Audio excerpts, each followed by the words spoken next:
Hello everyone, and thank you for joining the Health and Physical Education information session this evening. That was a bit of a mouthful, wasn't it? This session is aimed at those that have children in the foundation year level. Now that everyone's seated, firstly I'd like to address the stigma around HPE being purely physical. HPE aims to develop a child's emotional and cognitive health. Engaging in physical education will not only engage them in a physical activity, but also a mental activity. This means that they're given an opportunity to develop academically without the confines of a classroom. As found on the Australian National Curriculum Guidelines, the foundation level of the Australian curriculum provides children to learn through movement.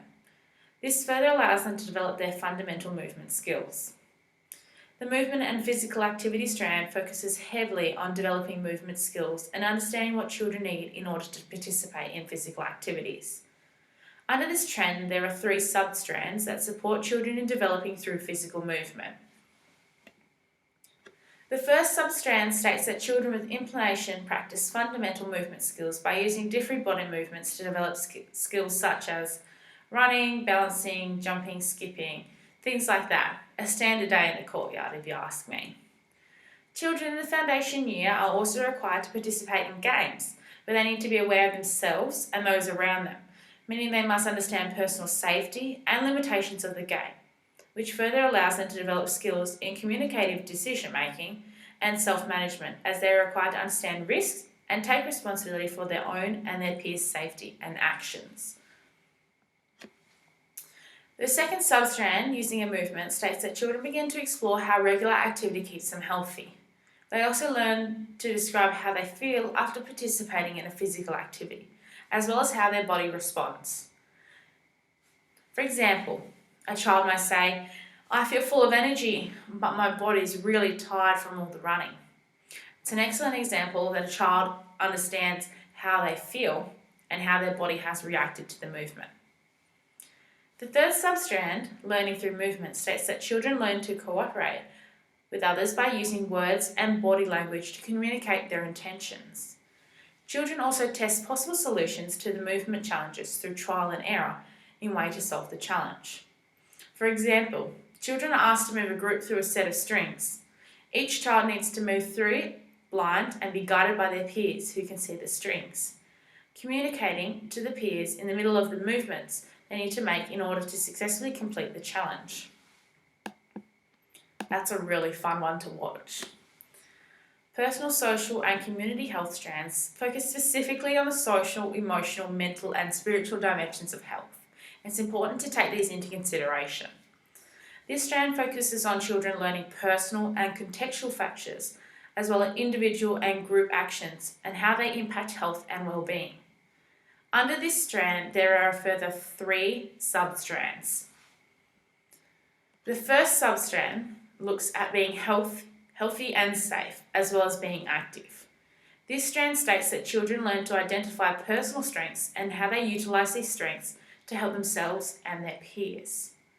They also learn to communicate strategies they can implement in order to persevere until they have been successful in learning a new skill or completing a new task.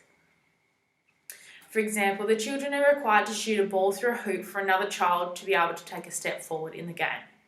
One student can be identified as a shooter because of his or her ability. The second strand, communication and interacting for health and well-being, states that children in the foundation level practice positive interaction through listening, responding and reacting to their peers when participating in group physical activities. We call this the 3 monkeys. So listening, responding and reacting. It's important to practice those 3 with your children too. The last strand, contributing to health and active community, states that children in foundation learn to identify actions that promote health and safety and well-being. For instance, grouping foods together to build the healthy food pyramid, what you can have a little of and what you can have a lot of. If you take this into your home, it's important to identify your groceries with the children and put them on different shelves. That's just a key idea. In this substrand, it's also important to promote personal hygiene. So washing hands before eating, covering mouths when coughing or sneezing. It also aims to teach children how to act towards the community, including stranger danger, being respectful, and using manners towards others. If your child is successful, they are judged on the foundation level achievement standards. This states that at the conclusion of the school year, your child firstly should be able to recognise how they develop and identify what they need to be helped with. They should be able to describe their emotions clearly and be able to understand and communicate why they feel this way.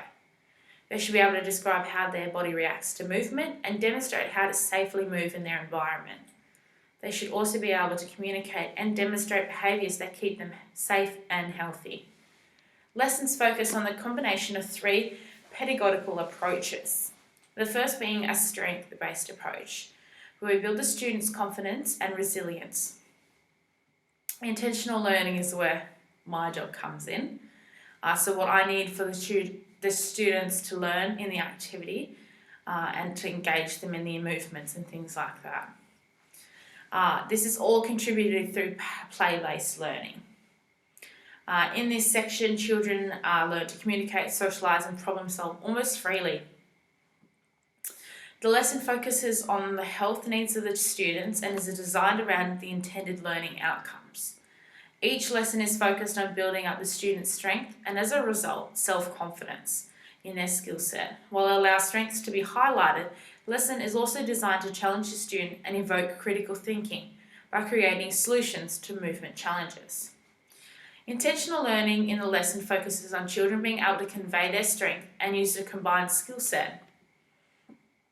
All of this occurs in play-based learning, creating games that ask children to solve a problem that is created through communication and investigation.